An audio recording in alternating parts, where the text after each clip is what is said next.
On. 1, 0. I'm shooting. Come on. We are in Avignon, sur la pont. We're not on the pont Avignon, we're in Avignon, in the Palace of the Popes. And it's a beautiful day today. It's supposed to be in the 70s today. It's really quite an interesting place. Quite a few tours for October, but still very interesting. Thank you. I'm not sure the previous disc reel got the comments I made about this.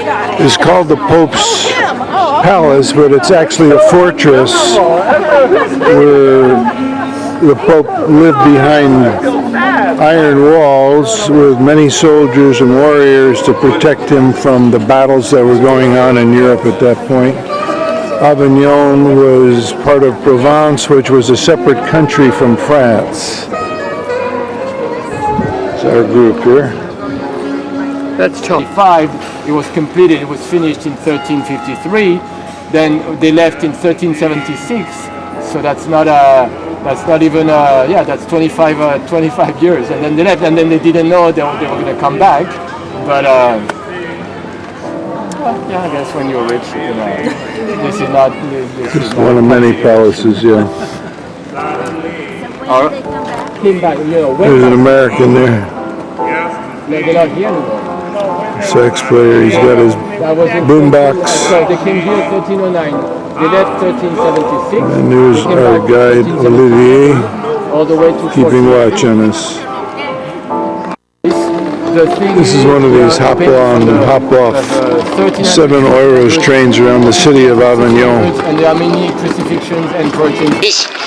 There's another museum that, this is very interesting, but it's a very particular type of painting. That's what I mean. There's another museum called Angladon, which is very nice, and this is a private collection, and there are many paintings from the late 1800s of Picasso's. There's one Manet, one Monet, one Modigliani, one Cézanne. So maybe that's... This is a theater area we were in 1972. Belongs to nowadays. So it doesn't belong to the church anymore. It was property of the church until the French Revolution. I told you one of the... This will show you the size of this fortress. That's the church on the outside. That's one of the 4 towers we're in. This is one of the 6 courtyards. And it is just a huge palace. You just said there's 12 miles of corridors in here. There's a model of the fortress. The church is next door to it. I'm going to ask him how many square meters this thing is. 1,000 square meters of space in here. It's huge. That gives you an idea of how this might have been like in the In important rooms there were paintings, frescoes on the walls. This is an important room. We know there were frescoes. To you today is to give you a maximum scenery, in fact, along with a great discovery of one of the top 100 most preferred village of France.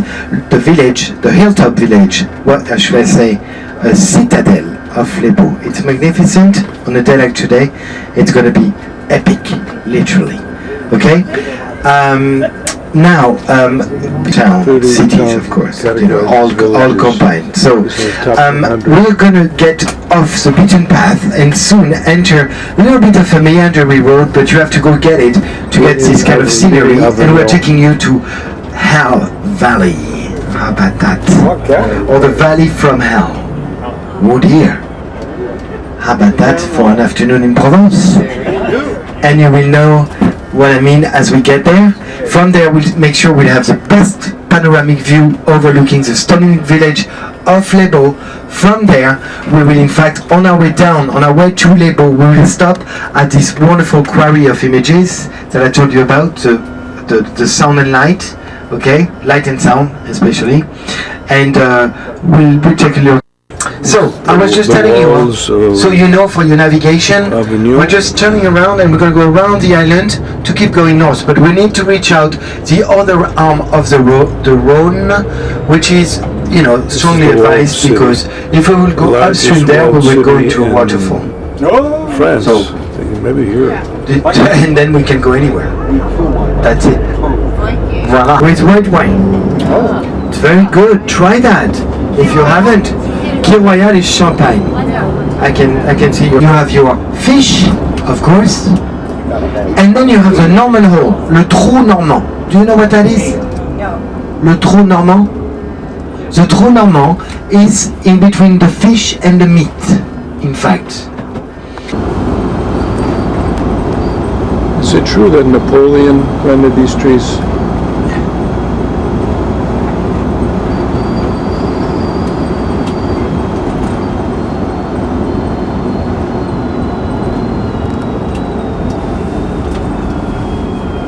On revient par Saint-Rémy et tu sais, le Saint-Paul de Mausolée, on peut faire ça en venant.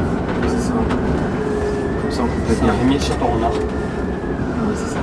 Si on prend la direction de Saint-Rémy, là sur la gauche, on va voir le marché de, ben voilà, l'Aïe-Obélis, le marché de Saint-Degré, Autoclasse. Voilà, il y a là-bas. Ça. In your country, it's a yard sale. Yeah. Okay, so it's private people that are just coming here. There's beautiful sycamore trees planted alongside, which give a very wonderful cachet, in fact, to a simple road. Look at that. Now, of course, this is a change of season. It's a little more dramatic, but when we are isolated here, not at all.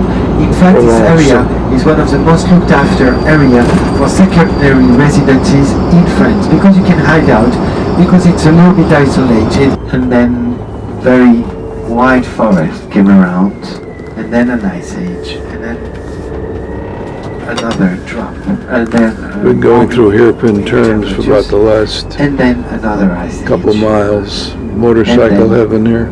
What you're going to see now, which is the result of 10,000 years of erosion. Eroded by rain and, of course, our friend, le Mistral, the wind, when it blows very, very strongly. Anywhere between what I mean by the valley from hell, because in fact times and precipitation have sculptured the stone in the most unusual and amazing way. You could be in Cappadoce in Turkey, valley from hell. Look, nature at its best. French drivers too. Like Cappadocia somewhere. These unusual geological formations. Caves, yeah. And look at the French drivers smiling at us as we pass by them. They're happy. I told you it's all in Czech. Now there is the town of Les Baux, where we're heading. As the crow flies, probably a kilometer, but we have to go down into the Valley of Hell first. And that's probably some of the mine shafts over there. I don't know where we go into the artistic area, but that's Les Baux. And this is our group coming out. Quite an impressive, the lighting isn't that great right now, coming this way, but here's Olivier.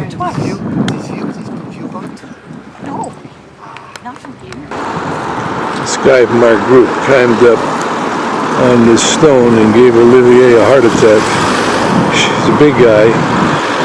It's a high climb, but he's in a very precarious position looking right over the cliff. One slip and he's gone.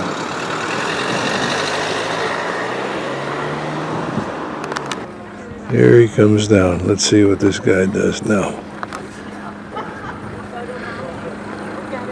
There's some mine shafts in there. These holes carved in the rock, I think where they must have gotten the bauxite out. Bauxite was named after Les Baux. B-A-U-X is the name of the town. Here he goes. Let's see what he's gonna do. Stay down, buddy. Stay down.